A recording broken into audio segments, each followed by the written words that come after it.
Well, hello, folks out there in YouTube land. I got an interesting show set up for you. Yep, we're going to talk about the SEC and the Big Ten takeover and how the Big Ten actually caught up and what that means for the ACC and Big 12, which is, it's not a good situation for them at all. And we'll get right into that. I do have to say one thing. My team, the Vols, got beat by Kentucky last night, which was not a fun game to watch. We tied it up, 4 minutes to go. One of their best players re-aggravated his shoulder. And I was like, dang, I didn't want that to happen because the momentum was going in our direction. And then all of a sudden, Kentucky got hot again from three, and they hit a couple from about 38 feet. Our defender was out on the three-point line. The guy's 8 foot back. That's a shot you want that guy to take. He nails two in a row, wins the game for him, and just ended it. And they wound up shooting 50% from three. And it was, every time one went in, I was like, how many are they going to make? And, of course, Nick Roush, you know he's happy about this.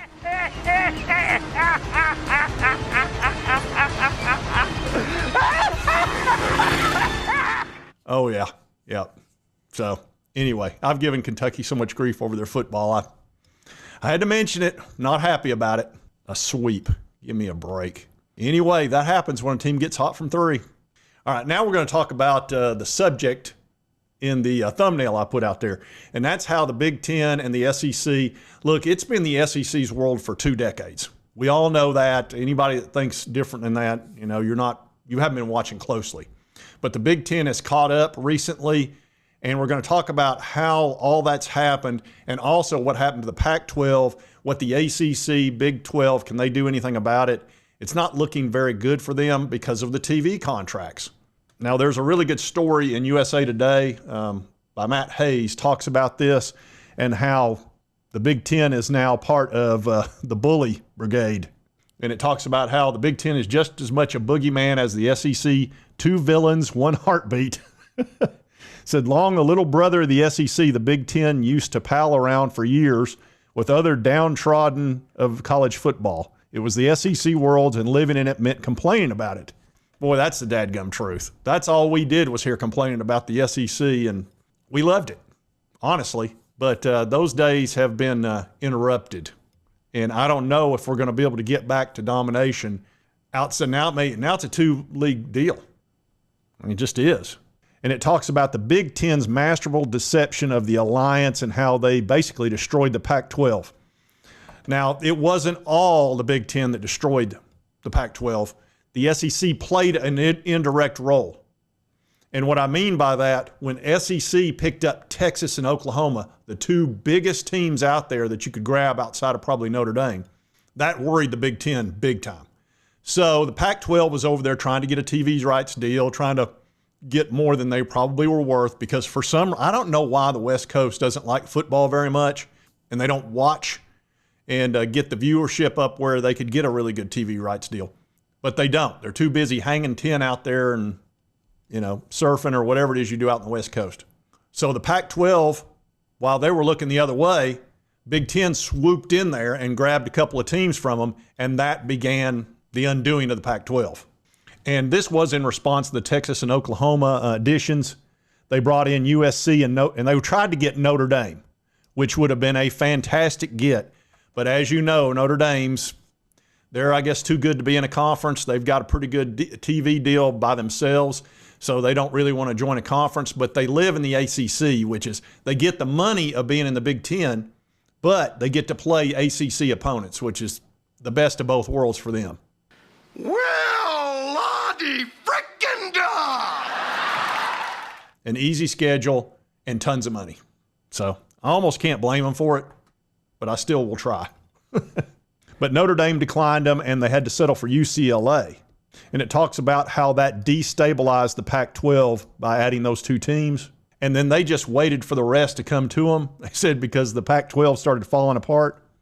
And they got these other teams at a reduced rate. And that was Oregon and Washington. They're not even getting the full TV rights. They're getting a portion. And if you'll remember, the ACC, Big Ten, and Pac-12, they formed an alliance. And that was to keep That was really against the SEC. It was also to keep the 12-team playoff for some reason starting when it was supposed to, which was 2023, which would have saved the ACC so much grief that they've gone through. Commissioner Phillips really, he messed up bad on that one, because Had there been a 12-team playoff, Florida State, who was undefeated, 13-0, would have been in that playoff. Now, they might have been 5th instead of 4th, which I'm sure they would have. But so what? FSU would have been in the playoff. They would have been happy. They may not have gone that far in it because they'd lost their quarterback, but they wouldn't have been near as angry. I can promise you that. What made them furious was getting kicked out of the playoff and Phillips being the one that kept the 12-team playoff from happening and feeling like he didn't go to bat for him enough. That really ticked off FSU, and then they started their lawsuit. Then Clemson joined in, and now the ACC's been fighting that battle for over a year now. And it's hurt FSU as well because it's taken their eyes off the ball. That I don't know if that's what made them go from, undefeated to 2-10 or whatever. I've never seen a collapse like that. But anyway, that alliance has caused a tremendous problem for the ACC. And now they're, the ACC and the Big 12 are on a bottom tier. There's the top tier of SEC and Big 10, which is clear. And I don't know if that's healthy for college football. It's really not. And there are plenty of great teams in the ACC and Big 12 that, they're kind of getting left behind financially. Because when you're already $30 million, $25 to $30 million behind, and if you're in the ACC, that contract goes through 2036, you're not going to be able to compete very well. And they're getting ready to change the playoff. We're going to have one more year of this 12-team. Yes, they could change it technically, but you'd have to get everybody to agree. So I don't see that happening. We'll probably have something very similar to what we had this year. And there are little things in there if you win your conference, et cetera. But after that, the SEC and the Big Ten are going to do whatever the crap they want. You just might as well know that. And if they want to go to 14 teams and only the Big Ten and SEC get a bye with their champions, that's what they're going to do. Because they're almost getting to the point to where they could just leave the other two conferences behind. Again, I don't think that's healthy. I don't think that's a good thing, but they will threaten them with that. And here it talks about 2025 when pay for play is in full force with the Big Ten and SEC. It says they'll pull further away from the rest of the sport, and that's because money's not near the issue. They're getting so much more money from TV rights. It's not going to be easy for these other schools to come up with the $21.5 million plus $2 or $3 million in damages to former players, plus another $5-6 million worth of scholarships. It's almost $30 million a year, and they're getting $25 to $30 million less in TV rights. So it's a squeeze. And there's only so much money that you can pull from a budget. It's going to make it very difficult. That's played a huge role in how the Big Ten has really gotten in the game and pulled equal with the SEC in some levels. Now, they're still top-heavy. They're not as deep as the SEC is, but they can compete at the highest level. The other thing they did was NIL. We've talked about that a lot. And here you see why the top teams, look, Oregon, Texas, Notre Dame, and Ohio State, the top four in NIL, you noticed how well they did in the playoff. Matter of fact, Oregon was number one all year until they finally got beat by Ohio State. And the SEC teams, there's only one in the top four right now, which is Texas. Now, will that change, especially with pay for play? We'll see. That's going to be tricky because they're going to have that 7-person board who's going to decide whether or not the NIL. See, remember, pay for play is one thing, NIL is separate. You're going to have two sources of revenue for the players. And it's going to be interesting to see how that plays out because it's not going to be, hey, we're just going to give you money from this company. No, it's going to have to be justified and legitimate. Again, I don't know how well that's going to do in court because it's going to wind up in court for sure. But anyway, that's the two big reasons why the Big Ten has been able to catch up with the SEC would be the TV contract, the way they have built up the Big Ten by basically taking the best teams from the Pac-12, which has really increased the value of the Big Ten. That's why their TV money's so good. When you bring in a USC, an Oregon, a Washington, UCLA, and if they could get Notre Dame, that would be a huge coup for them. At some point, I keep thinking they will, but you never know about Notre Dame. And, of course, the SEC's rock solid. Bringing in Texas and Oklahoma, you're talking about two blue bloods with lots and lots of money. And there's oil money over in Oklahoma, too. So those are the reasons why now you've got two big conferences and then you've got two smaller conferences. And we're going to have a lot of change over the next 24 to 36 months. We're going to have a huge change with the playoff after this year.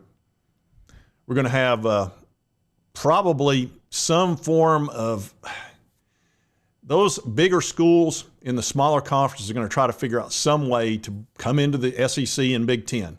It's not going to be easy to do because of the contracts they're under, but they're going to try, because how long are you going to go $25 to $30 million shortfall every year?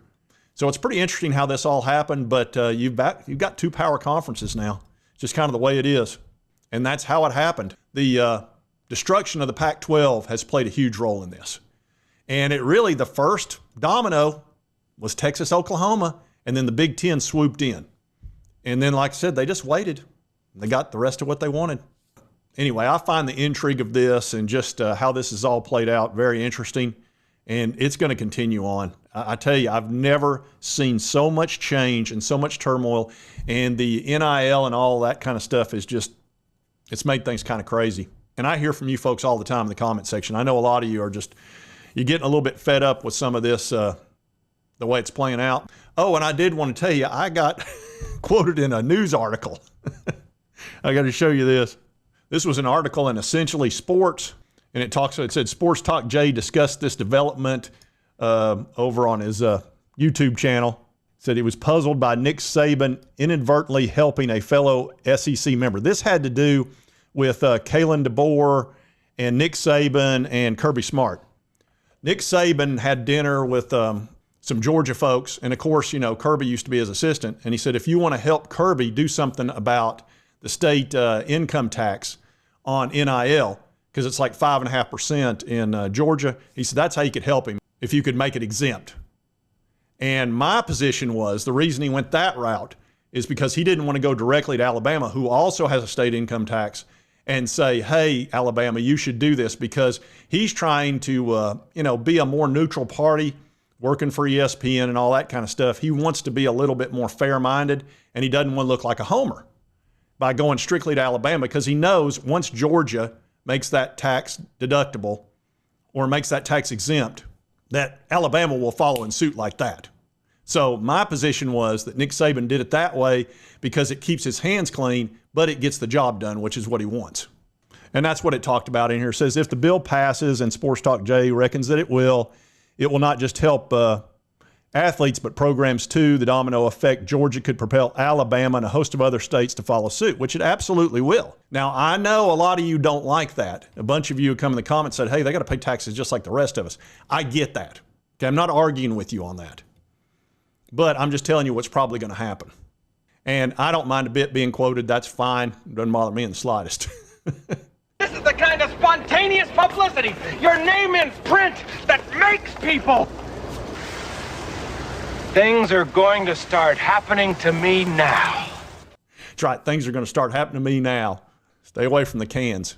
You, the jerk fans will appreciate that.